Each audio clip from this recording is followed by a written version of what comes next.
যেগুলোকে ইসলাম এলাও করে না, এরকম কার্যকলাপের ব্যাপারে আমাদেরকে প্রিয় রাসূল বিশেষ করে আমাদেরকে সতর্ক করেছেন। অগণিত সেরকম কার্যকলাপের মধ্যে একটি কার্যক্রম হচ্ছে, আমরা অনেক সময় আমাদের সংস্কৃতিকে স্মরণ করতে গিয়ে, আমরা অনেক সময় সংস্কৃতি পালন করতে গিয়ে ইসলামের বিরুদ্ধাচরণ করি, আমরা ইসলামের বিরুদ্ধে চলে যাই। তার মধ্যে একটি হচ্ছে পহেলা বৈশাখ, ঠিক কিনা বলেন? পহেলা বৈশাখ 3 থেকে 4 দিন পরেই আমাদের সম্মুখে আপকামিং হচ্ছে, কিন্তু দেখবেন বাংলার দামাল ছেলেপেলেরা, যেই ইউনিভার্সিটিকে প্রাচ্যের অক্সফোর্ড বলা হয়, ঢাকা ইউনিভার্সিটির সেই চারুক এবং কারুকলা অনুষদের কর্তৃক যেই এমন একটি কয়েকজনের ব্যক্তিগত এমন একটি সংস্কৃতির আবিষ্কারকে নিজেদের বাঙালির ঐতিহ্য এবং দুঃখের এবং ঘরের মুসলমানেরা, যে দেশে 90% হচ্ছে মুসলমান, সেই দেশের ছেলেপেলেরা মুসলমান নামদারি, মুসলমান পরিচয় বহন করে এই ছেলেপেলেরা নিজের ধর্মের, নিজের রবের, নিজের মালিক আল্লাহ পাকের স্রষ্টার বিরুদ্ধে গিয়ে সংস্কৃতি পালন করতে গিয়ে ইসলামের বিরুদ্ধে চলে যায়। আছে না নাই? সম্মানিত হাজিরিন, আসেন আমরা কোরআন এবং হাদিসকে সম্মুখে রেখে এ ব্যাপারে জানার চেষ্টা করব। আল্লাহ সুবহানাহু ওয়া তাআলা কোরআনুল কারীমের 3 নম্বর পারা শেষের পৃষ্ঠাতে বলেন, ওয়ামান ইয়াবতাগি গায়রাল ইসলামি দীনান ফালান ইউকবালা মিনহু ওয়া হুয়া ফিল আখিরাতি মিনাল খাসিরিন। আল্লাহু আকবার। আল্লাহ পাক বলেন, ওয়ামান ইয়াবতাগি গায়রাল ইসলাম, যে সকল লোকেরা ইসলাম ব্যতীত, যে সকল লোকেরা ইসলামের সংস্কৃতি ব্যতীত যেগুলোকে গ্রহণ করবে, ফালাই ইউকবালা মিনহু ওয়া হুয়া ফিল আখিরাতি মিনাল খাসিরিন, এবং ওই সকল লোকেরা ইসলামের সংস্কৃতি ব্যতীত, ইসলাম ব্যতীত এমন কিছু কালচার হোক, এমন কিছু ধর্ম হোক, সংস্কৃতি হোক, যেগুলোকে গ্রহণ করুক না কেন, ফালাই ইউকবালা মিনহু, আল্লাহ তাআলা সেগুলোকে কবুল করবেন না। লাই ইউকবালা, কশিন কালাই আল্লাহর কাছে সেগুলো গ্রহণযোগ্য হবে না। এমনকি আল্লাহর পক্ষ থেকে ওই সকল লোকদের উপরে লানত পড়ে যাবে। ওয়া হুয়া ফিল আখিরাতি মিনাল খাসিরিন, যারা এ সকল কার্যকলাপের মধ্যে লিপ্ত হয়ে যাবে, ফিল আখিরাতি, তাদের পরকালটা মিনাল খাসিরিন, ক্ষতিগ্রস্ত হয়ে যাবে, ধ্বংস হয়ে যাবে। নাউজুবিল্লাহ। দেখছেন কত কঠোরভাবে আল্লাহর পক্ষ থেকে যেটাকে নিষেধাজ্ঞা করা হয়েছে। অথচ এই সংস্কৃতির নামে যেটাকে আমরা চালিয়ে দিচ্ছি, এর ইতিহাসটা শুনেন। পহেলা বৈশাখ শুরু হয়েছে যখন, সেটা সকালবেলায়, ভোরবেলা শুরু হয়েছিল। সূর্যোদয়ের পরপর যখন মূল অনুষ্ঠান কার্যকলাপ শুরু হয় 31শে চৈত্র, অর্থাৎ একবারে বছরের শেষ রাত্রি, সেই রাত্রিকে চৈত্র সংক্রান্তি মনে করে চৈত্রের শেষ দিন এটা এভাবে গ্রহণ করে এটাকে অনুষ্ঠান এবং আনুষ্ঠানিকতার মাধ্যমে বিদায় দেওয়া হয়। এবং নববর্ষের যে সূর্যোদয়টা হয়, যে সময়টি জাগ্রত হয়, সেই সময়টিকে বলা হয় কল্যাণের জননী। নাউজুবিল্লাহ পড়েন। নববর্ষ নাকি কল্যাণের জননী? বলেন তো, আল্লাহ পাকের নির্দেশনা ব্যতীত, আল্লাহর আদেশ ব্যতীত, আল্লাহ পাকের দয়া মায়া ব্যতীত, আল্লাহর ভিক্ষা আমাদের প্রতি, এই ভিক্ষা ব্যতীত পৃথিবীর কোনো মানুষ কিংবা পৃথিবীর কোনো বস্তু, কোনো সংস্কৃতি আমাদেরকে কল্যাণ দিতে পারে? আল্লাহর নির্দেশ ছাড়া কেউ আমাদেরকে কল্যাণ দিতে পারে না। অথচ ধারণা করা হয় যদি পহেলা বৈশাখ শুভ নববর্ষ পালন করা হয়, ওই দিন নাকি কল্যাণের জননী, ওই রাত্রি নাকি কল্যাণের রাত্রি। নাউজুবিল্লাহি মিন যালিক। কল্যাণের জননী হিসেবে সেটাকে তারা গ্রহণ করতেছে। সম্মানিত হাজিরিন, এবার শুনেন, এমনকি পহেলা বৈশাখ উদযাপন যারা লিখেছে, সেই স্মৃতি যেটাকে তারা বাংলাদেশের সংস্কৃতি হিসেবে এটাকে গ্রহণ করতেছে, সেই সংস্কৃতির মধ্যে এটা ইসলাম এর সাথে সাংঘর্ষিক এভাবে তারা মনে করতেছে না। তারা মনে করতেছে ইসলাম এক জায়গায় এবং নিজেদের সংস্কৃতি আরেক জায়গায়। নাউজুবিল্লাহ পড়েন। অথচ একজন মুসলিম হিসেবে আমাদের প্রতিটা পদক্ষেপ, আমাদের প্রতিটি নিঃশ্বাস, আমাদের প্রতিটি কার্যকলাপ হতে হবে একমাত্র আল্লাহর সন্তুষ্টির জন্য। ঠিক কিনা বলেন? আল্লাহ সুবহানাহু ওয়া তাআলা বলেন, ইন্নাহু মান ইউশরিক বিল্লাহি ফাকাদ হারামাল্লাহু আলাইহিল জান্নাতা ওয়া মাওয়াহুন নার। পৃথিবীর লোকেরা শুনে নাও, শুনে নাও।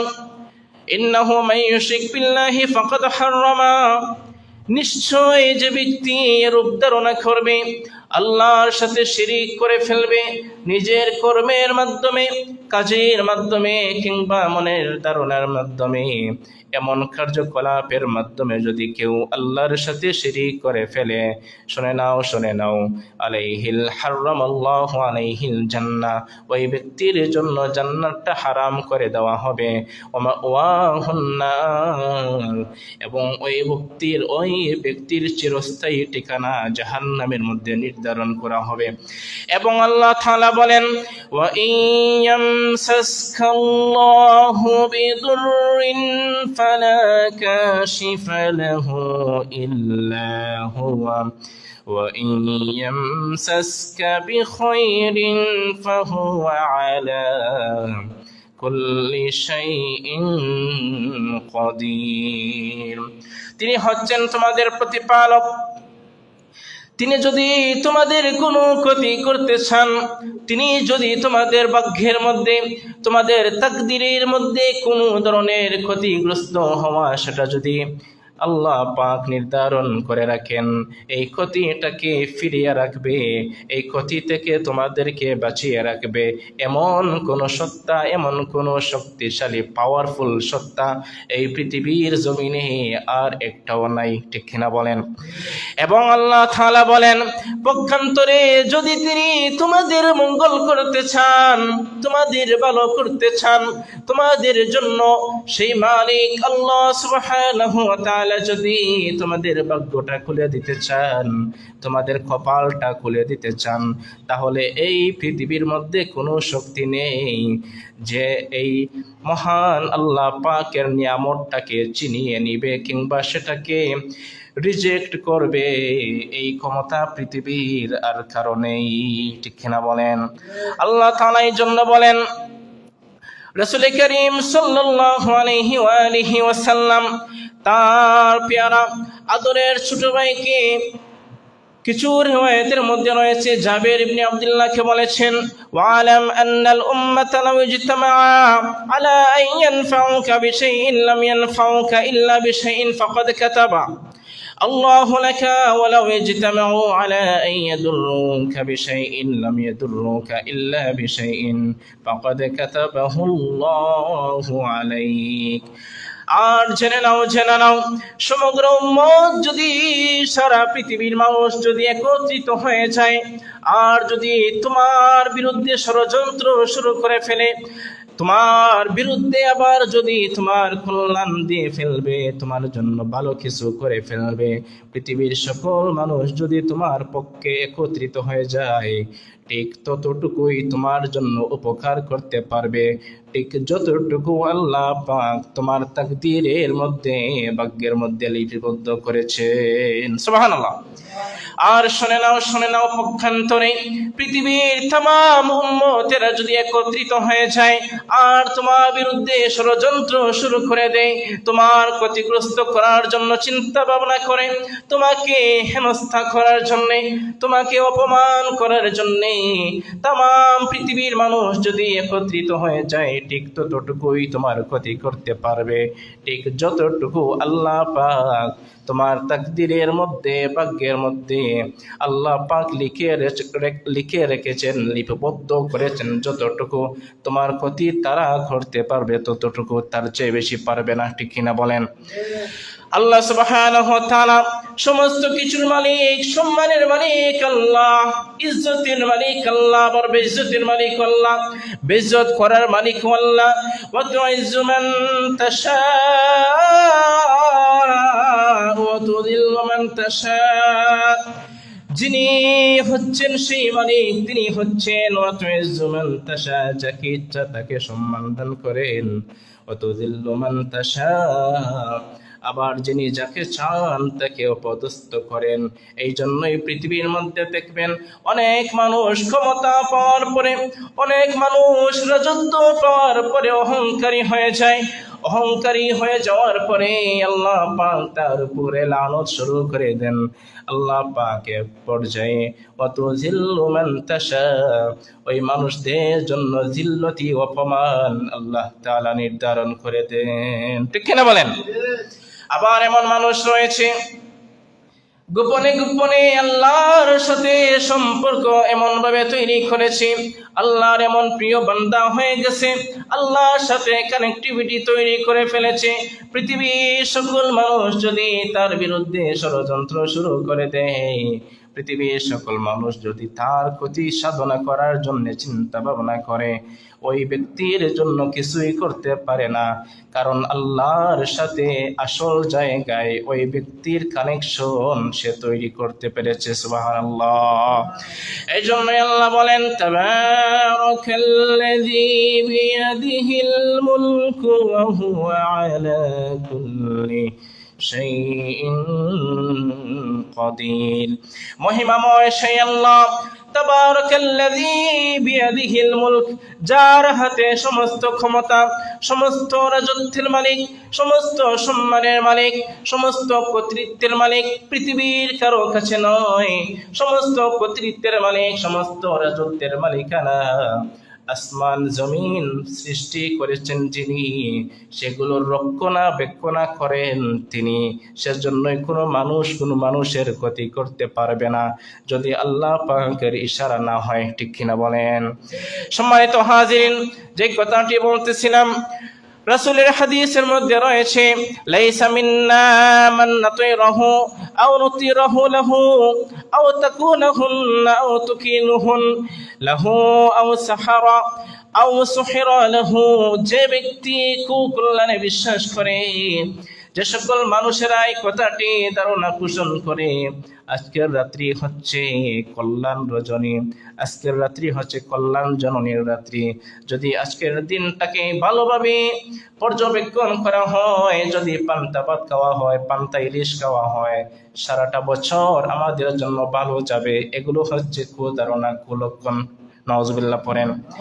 এরকম কুধারণা যারা পোষণ করবে, কুসংস্কার যদি অন্তরের মধ্যে লালন করবে, নবীজি বলেন, লাইসা মিন্না, তারা আমাদের উম্মত নয়। নাউজুবিল্লাহ পড়েন। এরকম কুধারণার প্রতি আল্লাহ পাক তার প্যারা হাবিবকে এই ধারণা যাতে কেউ পোষণ না করে, সে ব্যাপারে আল্লাহ তাআলা তার প্যারা হাবিবকে সচেতন করেছেন আমাদেরকে জানিয়ে দেওয়ার জন্য। আল্লাহ সুবহানাহু ওয়া তাআলা কুরআনুল কারীমের মধ্যে আমাদের জন্য সতর্ক করে বলেছেন, কুল লা আমলিকু লিনাফসি নাফআন ওয়া লা দাররান ইল্লা মা শাআল্লাহ। হে আমার প্রিয় হাবিব মুহাম্মদ সাল্লাল্লাহু আলাইহি ওয়া আলিহি ওয়াসাল্লাম, আপনি আপনার উম্মতদেরকে জানিয়ে দিন, আমি আমার নিজের কল্যাণ কিংবা কল্যাণ সাধনের মালিক নই। সুবহানাল্লাহ পড়েন।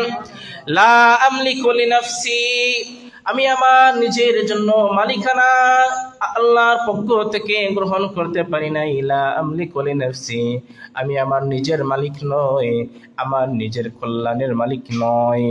এবং আরো বলেছেন, নাফআউ ওয়ালা দাররান ইল্লা মা শাআল্লাহ, এবং আমি আমার ক্ষতি সাধন করার ক্ষেত্রে আমার কাছে মালিকানা নয়, ইল্লা মা শাআল্লাহ, ঠিক যতটুকু আল্লাহ পাক নির্ধারণ করেছেন। আল্লাহ তাআলা যতটুকু চাইবেন, আল্লাহ তাআলা তাআলা যতটুকু ইচ্ছা পোষণ করবেন ঠিক ততটুকুই। আমি রাসূল হয়েছি তো কি হয়েছি, আমি রাসূলের জন্য উপকার এবং অপকার, আল্লাহর ইচ্ছা ছাড়া আর কিছুই হবে না, কেউ এগুলোর মালিকানা নিতে পারবে না। সুবহানাল্লাহ। এবং আল্লাহ তাআলা আরো বলেছেন, কুল ইন্নী লা আমলিকু লাকুম দুররান ওয়ালা রাশাদা। হে আমার প্রিয় হাবিব মুহাম্মদ সাল্লাল্লাহু আলাইহি ওয়াসাল্লাম, আপনি আপনার উম্মতদেরকে বলে দিন, আমি তোমাদের কোনো ক্ষতি সাধন করতে পারবো না। সুপতি আনার জন্য আমি রাসূল তোমাদের জন্য মালিকানা নিতে পারবো না, সেই মালিকানা আল্লাহর পক্ষ থেকে পাই নাই। প্রথমে আল্লাহ তাআলা সূরা আল-আরাফের 188 নম্বর আয়াতের মধ্যে বলেছেন, লা আমলিকু লিনাফসি নাফআও ওয়ালা দুররা। হে আমার হাবিব, আপনি জানিয়ে দিন, লা আমলিকু লিনাফসি নাফা, আপনি রাসূল হয়েছেন কিন্তু আপনি নিজের জন্য কোনো উপকার করতে পারবেন না, সেগুলোর মালিকানা আপনার কাছে নয়। যদি আল্লাহ চান আপনার জন্য ভালো জিনিস দিবেন, যদি আল্লাহ চান আপনার জন্য মন্দ জিনিস, সেগুলোর জন্য আপনি সম্মুখীন হবেন। এবং আপনার উম্মতদেরকেও সেটা জানিয়ে দেন, ইন্নী লা আমলিকু লাকুম দররান ওয়ালা রাশাদা, তোমাদেরকে সুপথ দেখানোর জন্যে, তোমাদেরকে ভালো পথে পরিচালনা করার জন্যে, সেই মালিকানা আমার কাছে নয়। তুমি যদি ভালো কর্ম করো, তুমি যদি ভালো কাজ করো, তুমি যদি নেক কাজ করো, তাহলে ভালো কাজের বিনিময়ে, নেক কাজের বিনিময়ে আল্লাহ তাআলা তোমাদের জন্য ভালো পথ তোমাদের জন্য অপেক্ষায় রেখেছেন, সেগুলোর মালিকানা আল্লাহ তাআলা আমার কাছে দেন নাই। সুবহানাল্লাহ। তাহলে বোঝা গেল, নিজের আমলের দ্বারা, নিজের নেক আমলের দ্বারা, কিংবা কোনো মানুষ নিজের বদ আমলের দ্বারা তার ক্ষতি সে নিজেই টেনে নিয়ে আসে। জহরাল ফাসাদু ফিল বাররি ওয়াল বাহর, কোরআনের আয়াত আছে, এই পৃথিবীর মধ্যে যত ধরনের ফিতনা ফাসাদ রয়েছে, সব ধরনের ফিতনা ফাসাদ হলো মানুষের হাতের কামাই। ঠিক কিনা বলেন? মানুষ তার হাতের কামাই দিয়ে সে সকল ফিতনা ফাসাদ সেগুলোকে ডেকে নিয়ে আসে, সেগুলো আল্লাহ তাআলা তাদের উপর ইচ্ছাকৃতভাবে আল্লাহ তাআলা চাপিয়ে দেন না। সম্মানিত হাজরিনে কেরাম, রাসূল করিম সাল্লাল্লাহু আলাইহি ওয়াসাল্লাম ইরশাদ করেছেন, হাদিসের মধ্যে ইরশাদ রয়েছে, قدم رسول الله صلى الله عليه وسلم المدينة ولهم يومان يلعبون فيهما فقال ما هذان اليومان قالوا كنا نلعب فيهما في الجاهلية فقال رسول الله صلى الله عليه وآله وسلم إن الله تعالى قد أيداكم يومين خيرا منهما يوم الأضحى ويوم الفطر। যখন রাসূল করিম সাল্লাল্লাহু আলাইহি ওয়াসাল্লাম মদিনায় প্রবেশ করেছেন, মদিনায় প্রবেশ করার পরে সবাইকে দেখতে পেলেন তারা উৎসব উদযাপন করতেছে। তারা আনন্দ উদযাপন করতে গিয়ে রাসূলের পক্ষ থেকে জিজ্ঞেস করা হলো, তোমাদের মধ্যে এত আনন্দ কিসের, এত উৎসব কিসের? তারা জবাবে বলল, আমাদের আজকের দিন হলো ঈদের দিন, আমাদের জন্য আনন্দের দিন। রাসূল করিম সাল্লাল্লাহু আলাইহি ওয়াসাল্লাম তাদের উদ্দেশ্যে বললেন, শুনে নাও, শুনে নাও, শুধুমাত্র তোমাদের জন্য আনন্দের দিন, উৎসবের দিন রয়েছে এমনটা নয়। আজকের দিন থেকে আমি রাসূল বললাম, ইন্নাল্লাহ তাআলা ক্বাদ বাদদালাকুম ইয়াওমাইনি, আমাদের জন্য দুইটা দিন আল্লাহ তাআলা খায়রাম মিনহুমা, এমন দুইটা দিন উত্তম রয়েছে, ইয়াউমাল আদহা ওয়া ইয়াউমাল ফিতর, ঈদুল আজহার দিন এবং ঈদুল ফিতরের দিন। এই দুইটি দিনেও আমরা উদযাপন করব, আনন্দ করব। এর দ্বারা রাসূল করিম সাল্লাল্লাহু আলাইহি ওয়াসাল্লাম বোঝাতে চাইলেন, আল্লাহ তাআলা আনন্দ উৎসবের জন্য, উদযাপনের জন্য মুসলিম জাতির জন্য দুইটি ঈদ নির্ধারণ করে দিয়েছেন। এছাড়া যদি আমরা কোনো সংস্কৃতিকে, কোনো কালচার, কোনো সংস্কৃতিকে উদ্দেশ্য করে আনন্দ উৎসব পালন করতে যাই, পহেলা বৈশাখ শুভ নববর্ষ পালন করতে চাই, তাহলে বোঝা গেল ওই মানুষগুলি রাসূলের তরিকা থেকে তারা দূরে সরে গেল। ঠিক কিনা বলেন? ওই কাফের কুফারদেরকে উদ্দেশ্য করে বললেন, তোমরা যে কোনো দিনটাকে উৎসব বানাইতেছ, তোমরা যে কোনো দিবসটাকে তোমরা আনন্দ উদযাপন করতেছ, উৎসব করতেছ। তখন রাসূল করিম সাল্লাল্লাহু আলাইহি ওয়াসাল্লাম বললেন, ফি ইয়াউমাইনি, আমাদের জন্য দুইটি দিন আছে, খায়রাম মিনহুমা, সেগুলো হচ্ছে উত্তম কল্যাণকর দিন, ইয়াউমাল আযহা ওয়া ইয়াউমাল ফিতর, ঈদুল আযহা এবং ঈদুল ফিতরের দিন। এই দুটি দিন আনন্দ উদযাপনের জন্য আল্লাহ তাআলা আমাদের জন্য ফিক্সড করেছেন। এছাড়া আমরা যদি এবার নিজের ইমান দিয়ে, ইমানের জায়গা থেকে বিবেক দিয়ে চিন্তা করি, আমরা ইসলামের বিরুদ্ধে গিয়ে অন্যান্য নিজেদের দেশের মাতৃত্বের টানে হোক কিংবা যে কোনো কারণে হোক নিজেদের ইসলামের বাহিরে গিয়ে, যেহেতু আল্লাহ বলছেন ওমাই ইয়াবতাগি গায়রাল ইসলামি দীনা, গায়রাল ইসলাম মানে ইসলাম ব্যতীত, ইসলাম ছাড়া, ইসলামকে বাদ দিয়ে কোনো কিছুকে যদি আমরা গ্রহণ করতে চাই, তাহলে সেটা সংস্কৃতি হোক, তাহলে সেটা ঐতিহ্য হোক, ট্রেডিশন হোক, যে কোনো কিছুই, যে কোনো কিছুর নামেই আমরা করতে চাই না কেন, ইসলাম এগুলোকে সাপোর্ট না করলে সেগুলো আমরা কখনোই গ্রহণ করতে পারবো না।